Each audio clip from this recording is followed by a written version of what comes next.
কাশ্মীর থেকে বেরিয়ে আমাদের রান্না করার কথা ছিল, কিন্তু অনেক দেরি হয়ে গেছে। 2টোর সময় রান্না বসানো হয়েছে, এখন বাজে 3:36, এখনও কমপ্লিট হয়নি। এই যে পেট্রোল পাম্প দেখা যাচ্ছে, এই পেট্রোল পাম্পের পাশেই আমাদের বাস দাঁড়িয়ে আছে, এখানেই রান্নাবান্না হচ্ছে।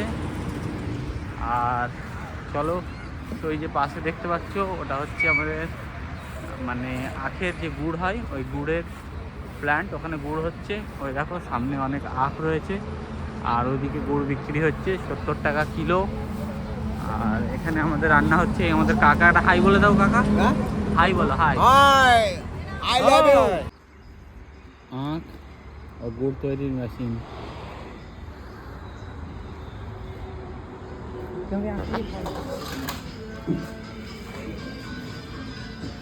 রস হচ্ছে, রস ফুটছে।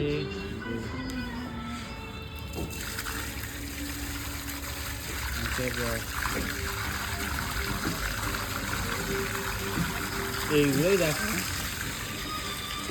হচ্ছে টাটকা গুড়।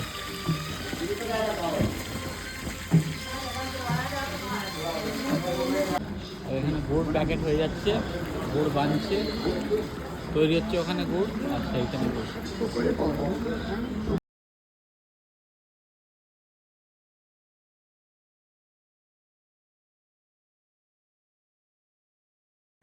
ওই দেখো লেবু, কমলা লেবু গাছে কমলা লেবু, তার পাশেই রয়েছে পেয়ারা গাছ। এখানে রয়েছে পিছনে আখের ছোবড়া, যা দিয়ে তৈরি হচ্ছে গুড়। এদিকে সব আছে খারাপ ভ্যান। এখন আমরা রয়েছি পাঞ্জাবে।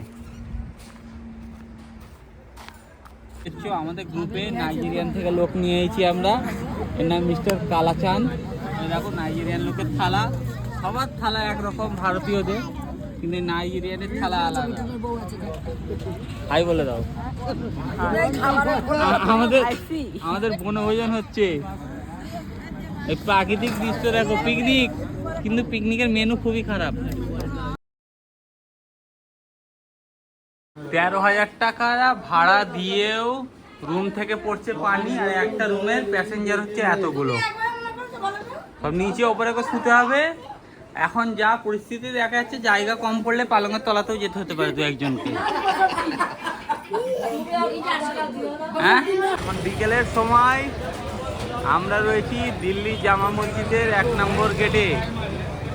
সবাই খাচ্ছে। জামা মসজিদ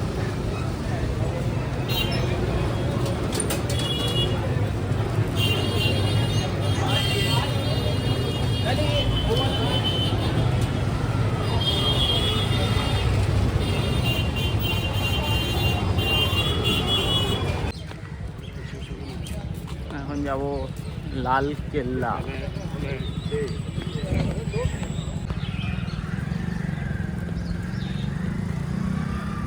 আমাদের লালকেল্লায় 50 টাকা টিকিট নিয়ে নিয়েছি। এবার সব আমরা যাচ্ছি লালকেল্লার দিকে।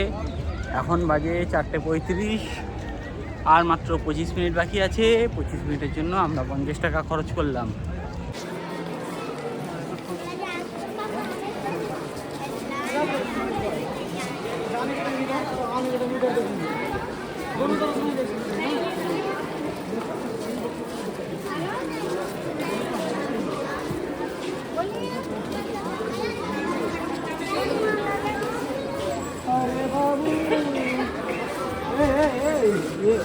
अंकल फोटो खींचो अंकल।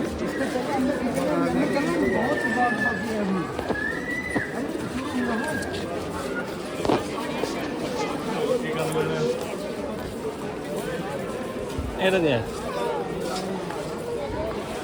আছি দিল্লির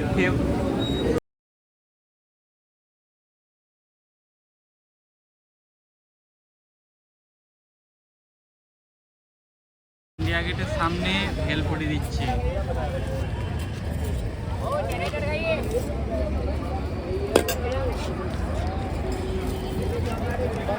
आओ भेलपुरी भेलपुरी।